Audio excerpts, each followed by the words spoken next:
Bonjour, alors aujourd'hui on va corriger l'épreuve 2018 MP, épreuve d'informatique. On va réserver cette vidéo à la correction de la partie 1. D'accord. Alors dans cette partie, nous avons deux modules, NumPy et Matplotlib.pyplot qui seront utilisés. On va résoudre le problème de Cauchy en utilisant deux méthodes. Alors, la méthode d'Adams-Bashforth et la méthode d'Adams-Moulton, dont la formule est la suivante. D'accord. Alors, on vous donne ici le schéma d'Adams-Bashforth et le schéma d'Adams-Moulton. Alors ici, vous avez yn plus 1. D'accord. Donc, nous avons ici un schéma qui est implicite. D'accord. Et par conséquent, on va essayer de remplacer yn plus 1 par une valeur prédite. Et cette valeur prédite sera calculée avec le schéma d'Adams-Bashforth. D'accord. C'est pour cette raison-là qu'on vous dit que ce schéma-là est un schéma prédicteur-correcteur. Donc on prédit la valeur de yn plus 1, puis ensuite elle est corrigée en utilisant cette formule. Alors la question numéro 1.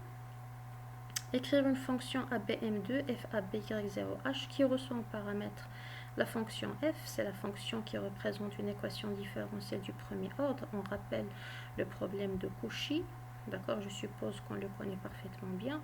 Le voilà, donc y est égal f de ty, c'est de ce f dont on parle. Puis ensuite, A et B sont les deux bornes de l'intervalle d'intégration. Donc A c'est le temps initial et B c'est le temps final. Y0 c'est la condition initiale. Autrement dit, c'est la valeur à l'instant initial. D'accord. Alors H est le pas de discrétisation. D'accord. Alors cette fonction, qu'est-ce qu'elle va renvoyer? Elle va renvoyer soit deux listes, soit deux tableaux. Ty tel que T contient la subdivision de l'intervalle AB avec un pas de discrétisation H régulièrement espacé. Et y contient les approximations des valeurs y de ti à chaque ti de t. Voilà, les approximations, autrement dit les yi à chaque instant ti de t. D'accord. Alors la fonction, je l'ai écrite déjà, donc je vais vous la lire rapidement, d'accord, et vous l'expliquer en même temps. Alors, nous avons la liste t, d'accord, qui va contenir le temps initial, et grand y qui va contenir la condition initiale, autrement dit la valeur à l'instant initial, la valeur de y à l'instant initial, et c'est la seule valeur exacte. Puis ensuite, je vais calculer y1 d'après le schéma prédicteur-correcteur qui me dit que y1 sera calculé avec la méthode de l'air. On rappelle que la méthode de l'air, c'est yn plus 1 est égal à yn. Alors je vais l'écrire. yn plus 1 est égal à yn plus h fois f de tn yn. D'accord, donc ça c'est le schéma explicite de l'air. D'accord, donc yn plus 1 est égal à yn plus h fois ftn yn. Donc on va appliquer cette formule là pour calculer y1. Ok, puis ensuite on va ajouter le temps de y1, c'est a plus h. Puis ensuite on prend une variable qui va recevoir le temps. Donc ici t va recevoir a plus h. Donc tant que t est inférieur à b, autrement dit tant qu'on n'a pas atteint le temps final. D'accord. Alors y, je pose le petit y, c'est y moins 1. Et le y avec le underscore, c'est y moins 2. Je calcule la valeur prédite. Donc k est égal à y plus h sur 2 fois 3 fois f de ty moins f de t moins h, y underscore, d'accord. Puis ensuite, je rajoute, d'accord, à y la valeur corrigée. Autrement dit, y plus h sur 2 fois fty plus ft plus hk. Donc ici, c'est la valeur prédite donnée par le schéma de Adams-Bashforth. Et puis, la valeur corrigée en utilisant Adams-Moulton. Ok. Alors, une fois que c'est fait, je rajoute le temps de ce y que je viens de calculer, donc c'était plus h, et je stocke encore une fois dans t le nouveau temps, autrement dit t plus h. D'accord. Alors return ty. Ok.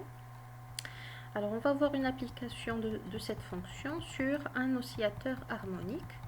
Donc on a l'équation de cet oscillateur harmonique, c'est m y seconde de t plus b y prime de t plus k y de t est égal à f de t, avec f c'est la force extérieure appliquée à l'objet, m c'est la masse de l'objet, b c'est une constante de proportionnalité de la force d'amortissement et k c'est une constante de rappel du ressort.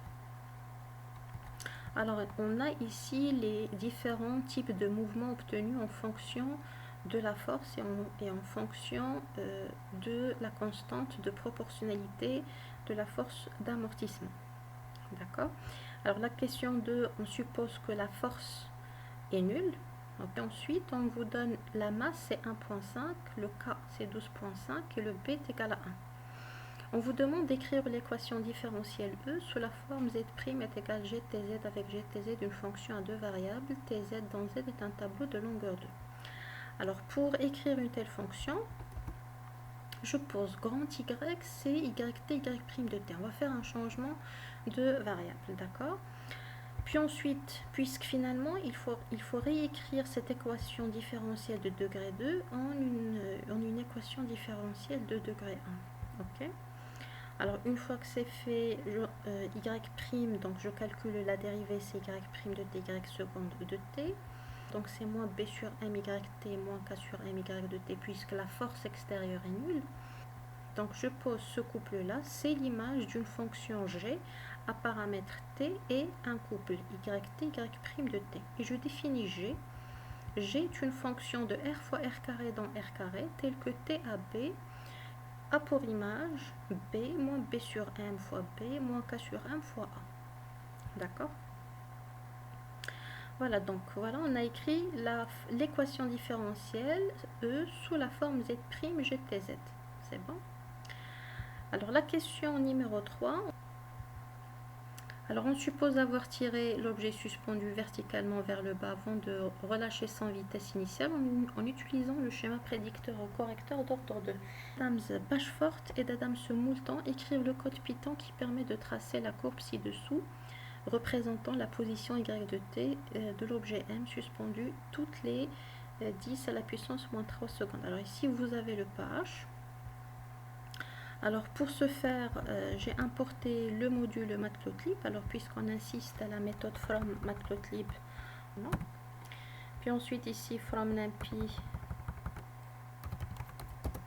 import étoile.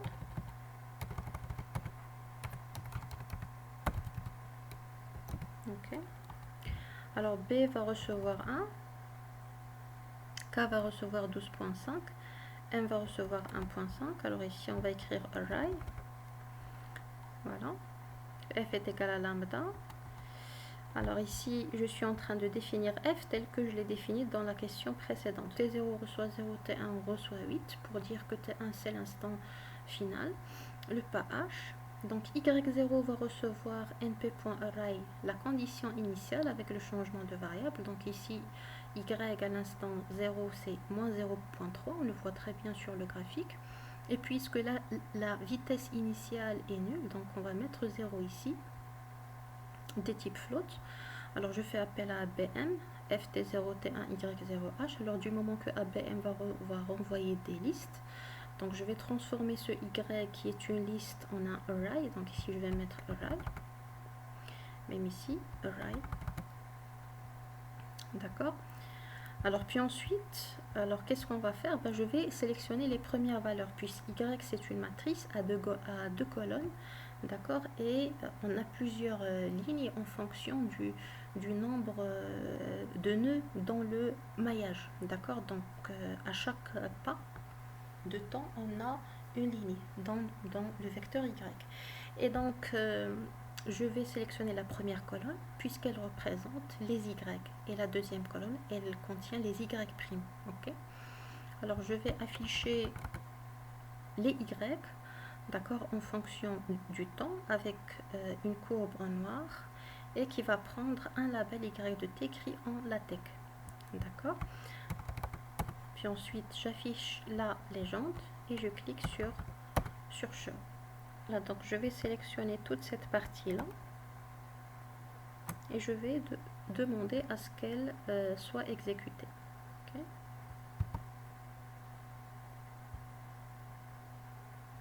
Voilà.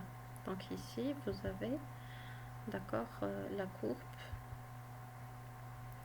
Donc ici, on a moins 0,3 puisque ça commence, voilà, 0, moins 0,3. Puis ensuite, ça monte jusqu'à 0,2. Ok. Et ainsi de suite. D'accord. Et vous avez votre y de t qui est là.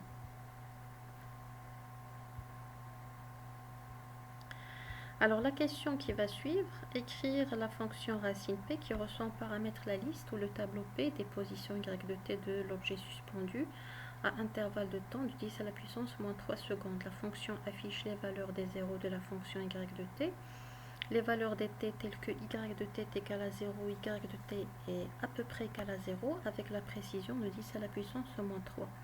Donc ici, on nous demande d'afficher les instants où on a un y de t qui est nul. Solution de cette fonction. Donc on va écrire une fonction racine. Donc ça consiste à parcourir la liste p for i in range len de p. D'accord. Alors si la valeur absolue de p de i est inférieure à la précision qu'on demande, puisqu'on a affaire à des réels et qu'il n'y a pas un zéro parfait, donc si elle est inférieure ou égale à 0,01, et ben j'affiche l'instant t. Puisque tous les instants commencent à l'instant 0, et ben les différents instants ne seront que i fois le pas. Alors pour tester notre fonction, on écrit racine y1 avec y1 n'est rien d'autre que les différentes positions de notre masse suspendue au ressort aux différents instants. D'accord, avec un pas de discrétisation de 10 à la puissance au moins 3 secondes. D'accord.